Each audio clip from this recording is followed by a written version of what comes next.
The Jersey Devil is one of America's first and longest-lasting mythical creatures. But is it actually mythical? Or is there a chance that the Jersey Devil could be real?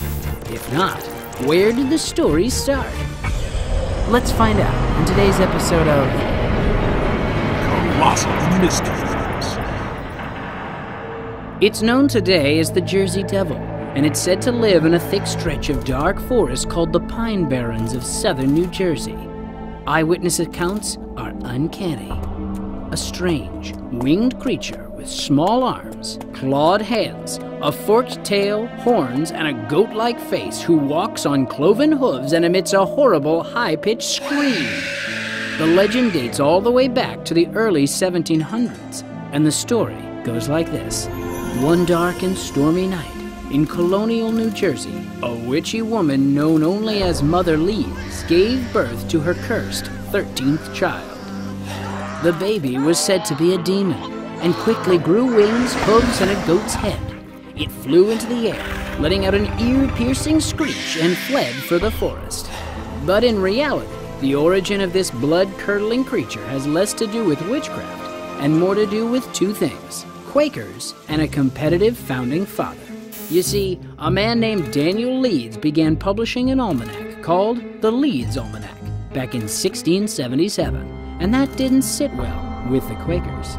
They felt many of his celestial charts were too pagan, and even after Leeds tried to apologize, the Quakers were already collecting copies of his books to burn. This established Mr. Leeds' reputation as a creepy occult figure in the community, whether or not it was true.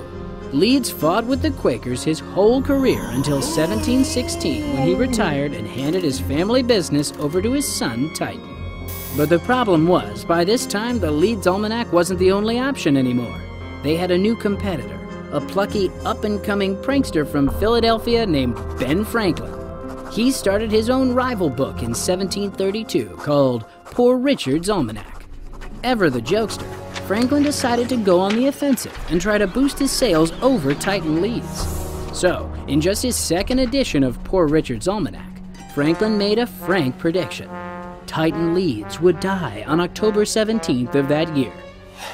Franklin thought the whole thing was funny, but Titan Leeds apparently wasn't one for pranks, and responded by calling him a fool and a liar. But Franklin stuck to the bit.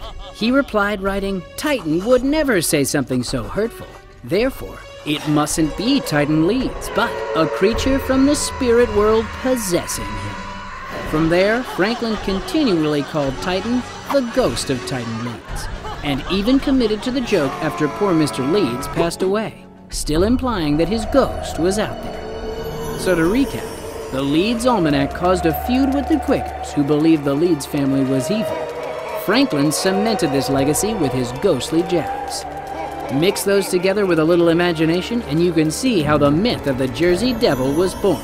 In fact, two more pieces of evidence all but confirm it. The Leeds family crest, which was featured prominently on the almanac, has three black creatures with claws and bat wings in the design. Sound familiar? But even better is the last bit of evidence. It turns out that before the 1900s, our old friend the Jersey Devil went by another name, the Leeds Devil. The monster's name didn't change until 1909, when dozens of sightings were reported by newspapers who were looking to sensationalize the story. Even today, there are those who still search for the Jersey Devil in the thick woods of the Pine Barrens, hoping to come across something unexpected.